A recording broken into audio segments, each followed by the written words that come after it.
Are you out there looking for a financial advisor? Maybe you currently have a financial advisor and you're wondering what questions you should be asking them to find out if they're the right fit for you. And if it's your current advisor, again, trying to figure out if you have the right advisor for what stage of life you're going into or whatever circumstances you're faced with.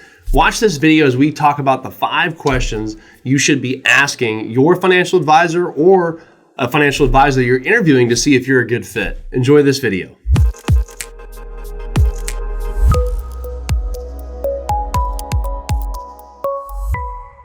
Hi everyone, welcome back to the channel. I'm Logan Sadler, and for those of you this is your first time stopping by, as I mentioned, I'm Logan Sadler. I'm the host of this channel, and this is the Financial Beat YouTube channel. So on this channel, really each week we're here to bring you some good educational content on retirement planning. I'm a financial advisor that helps a lot of people all over the place get to and through retirement. And on today's video, I have a really interesting topic that I have a conversation with quite frequently with existing clients coming in or current clients or clients interviewing our firm, or even just on our radio show having this conversation quite a bit. And it's important, right? Those of you out there that might already have a financial advisor, or those of you out there that are looking, maybe you're getting into a stage where you think things are getting tricky, or you had some events change in your life and you're looking for some financial direction, you might be looking for a financial advisor.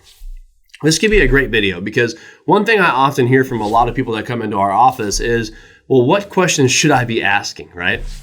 Now, that may seem like a crazy question to some of you, but to a lot of us out there, it might be a very reasonable question because we might not really know where to start, or the whole financial world might just kind of be of overwhelm, right? So let's go ahead and dive in. I want to dive in with number 1, which I think is important. And these aren't in order of importance, but just some good topics, okay? So number 1.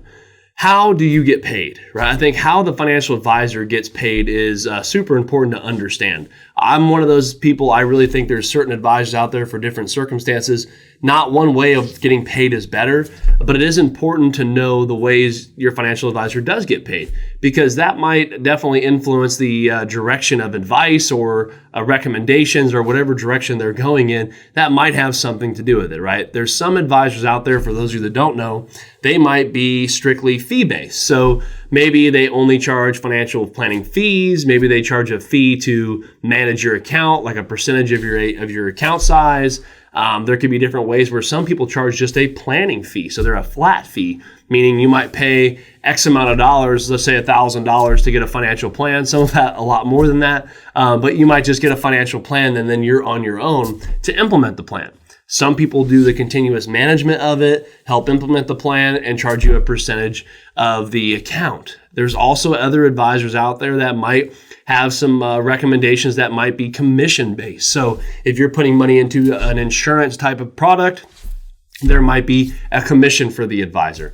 I'm one of those people, again, I don't think any of those is really better than the other, but understanding how your advisor gets paid, I think is super important because as an advisor that does do work like this, right, and work with different types of fee structures, I think it's important for the clients to understand how we're getting paid. I think that's very, very important. So ask the advisor, hey, how are you getting paid, or how do you make money doing this? And I think that'll give you a pretty good idea of what type of an advisor you have. Okay, so number 1, again, how they're getting paid. Number 2, what does your typical client look like? Now, this might seem like a crazy question, and I think it's one of the most important. Now, some clients out there, they might, or some advisors out there, their client base might be multi-million dollars, right? They might have $5 million and you have maybe $50,000 and are just getting started for retirement. It might not be the best advisor for you because they specialize probably in helping higher net worth clients. And again, age range and things like that are important as well. But what does your ideal client look like, or what does their average client look like? This is something where I always tell clients when they're interviewing our firm what our average client looks like, because I think it's super important to understand that we're a good fit for you and you're a good fit for our firm. I think it's super important. And that's a very, very important question to have, and I think a good conversation to kind of figure out a little bit about that advisor and what their business is more structured to and what they serve the most of. Now, Number 3 would be, do you have any particular strengths? Now, what this might be is any expertise, right? So a lot of advisors out there, just like we were talking about, they might be specialists in higher net worth clients or lower net worth clients. Some might also be a specialist in retirement planning. I have some clients like ourselves, our firm, we specialize more in helping clients transition to and through retirement. And there's many other advisors out there where their businesses that maybe they help business owners, or maybe they help doctors, or maybe they help people going through a divorce, right? They might have a specialty where they're maybe better at that specific area than some other people. Maybe it's even helping clients get started retirement planning. I know some advisors out there where they're really, really good with the younger generation of, hey, here's the best ways to get started and here's how I can help you, right?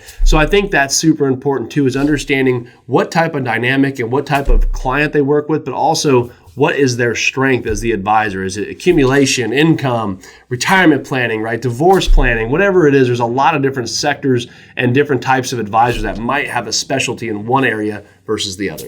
Now, number 4, how do you communicate with your clients? And how often do you communicate with your clients? What will our relationship look like now and moving forward? I think that's something very important and something we're very big fans of as well, to let our clients know that, because I think it's important to know, hey, you're going to hear from me every quarter on this day. Hey, you're going to hear from me once a year. Or, hey, I'm never going to call you again. I think it's super important for clients to know what to expect from their advisor. I always say it's just like anything else. If you're hiring a contractor or a doctor, you kind of know what your normal visits are going to look like. You kind of have an idea of what to expect. And I feel like from the client's point of view, that is the least you could ask, right? Is, hey, so what is this going to look like? Do you like to review every quarter, monthly, once a year, every 2 years? What is your structure going to look like?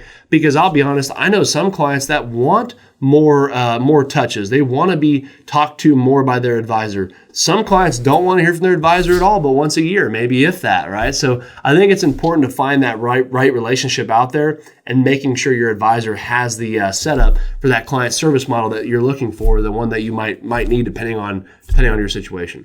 Number 5, this is a good one too.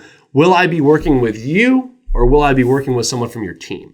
That's another very important conversation, because I know a lot of advisors, again, all across the country, and a lot of them might have a full team. So you might hear them on the radio, or you might hear them on YouTube. And when you call into their program, or you go see them, you might be passed down the line, right? You might not actually be working with that person. Or sometimes the advisor that brings you on, meaning you meet with them, you go through the process, you might never hear from them again, right? They might push you off. I don't mean that negatively, but they might push you off to the team there, and that might be who you're working with as a team member. I think it's very important to just kind of understand, so if I come on board with your firm, who's my go-to? Who's my advisor? And I think that's very, very, very important, because you want to know, hey, if I am coming on board with this firm, who am I working with? Now, some people don't mind the team aspect. I've had some clients that have, they prefer a team aspect. Maybe they want to use, okay, I have one primary advisor, but then they have a whole team behind them. I go from here to here. If I need this, I call there. If I need this, I call there. Some people want that small boutique touch where they know, hey, if I'm calling in, I'm dealing with one person or two people max. And all the time I have the same advisor, right? There's different people out there. And one thing I always say is we are not the advisor out there for every single client in the world, just because, again, I think every advisor has their own strength, their own specialty. Everybody has different business models. Some clients like fee only. Some clients like commission based. They don't want to pay fees. It just depends on what is out there. So I highly encourage those of you out there, if you have an advisor or if you're currently looking for an advisor, don't be afraid to ask these 5 questions and just trying to figure out if it is the best relationship for you, and making sure you're getting the most value out of it, and making sure it's a good value for your advisor too, that you guys are looking for the right fit together. Again, I'm Logan Sadler. Hopefully you enjoyed the video. If you haven't yet, go ahead and click subscribe, and we're going to see you back here next week with another one. Have a good one.